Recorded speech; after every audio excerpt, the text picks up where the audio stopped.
Pistol Whip is an action-packed, rhythmy, arcadey, rail shooter VR game. In Pistol Whip, you can choose if you want to use one or two controllers and a range of different weapons to shoot, punch, or whip your enemies, all while dodging their bullets and the game obstacles presented at you.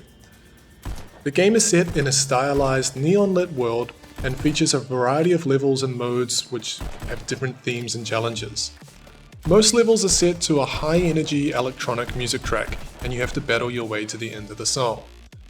Pistol Whip also includes a number of gameplay modes, including 2 campaign modes, an arcade mode, and they also offer a daily, weekly, and monthly event, which they call contracts. When you're selecting your game, there are a bunch of different modifiers that you can select from to making it easier or harder or changing the gameplay completely, and honestly it feels really good to play. So in terms of a workout, it's a bit strange, because the better you get, the easier it gets. And that's because the hardest physical part by far is dodging the bullets. So the faster you kill the enemies, the less bullets there are to dodge. You're kinda left standing there waiting for the next mobs to spawn so you can instantly one-dink them. One way around this is to ditch the guns completely by selecting Brawler mode. This will make it impossible to kill out-of-reach enemies, which will result you spending more time on the defensive, weaving side to side, bobbing and rolling, or just straight up squatting, making it a killer lower body workout. It'll make you feel like Neo from the Matrix, but trust me, you're probably not going to look like him. The VR Institute of Health and Exercise conducted a study to measure the energy expenditure based on the heart rate and oxygen consumption of participants while playing Pistol Whip. They found that the game had an average MET, or metabolic equivalent, of 6.83. This basically equals about 7.17 to 7.69 calories per minute, making Pistol Whip a moderately intense workout, similar to playing a game of tennis. In my own test, I alternated between dual-wielding revolvers and dual-wielding brawler in arcade mode, picking random songs on hard difficulty. According to my Garmin, I burnt approximately 203 calories and have an average heart rate of 108.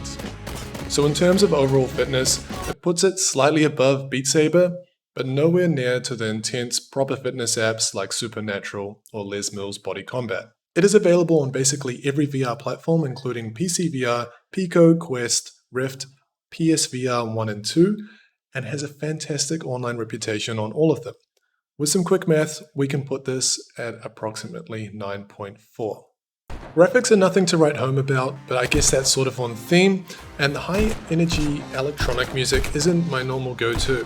I actually preferred the Western campaign with the revolvers and shotgun, that just felt a bit better to me. Recently, I've even been playing around with turning the music all the way down and playing my own tunes while I power through some workouts. So compared to other VR games, I don't completely lose track of time. I've put this as a 6 for now. If it's your jam, then it could be way higher, but I do actually expect this to improve for me in the future as well.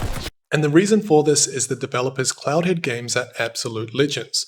It's over 3 years old, but they're still putting out new content, and so far it's all been completely for free, which is really nice. All of the new headsets are getting ports, and they even have a roadmap for this year including custom mods. Once that's available, I expect my own immersion to drastically increase. It's like comparing Beat Saber or Skyrim Vanilla versus modded. So from me, it's absolutely solid, a must-buy just for the game factor alone, but you also get a fantastic lower body and cardio workout. For some final tips, if you want to maximize the workout but don't feel like ditching your guns, there's a couple of cool modifiers that you should check out. The first is Scavenger. This takes away your ability to reload normally, and you only get additional ammo when you successfully pistol whip an enemy. This is quite cool because you have to think about which enemies to take out and when you have to go on the defensive. Vengeance makes enemies fire a bullet when they die, so if you have a happy trigger finger, then you'll be forced to dodge bullets. And then finally, Bulletproof. While it does feel good to finish the track without making many mistakes, it's a bit annoying to have to restart, especially when looking at it through a workout or fitness lens.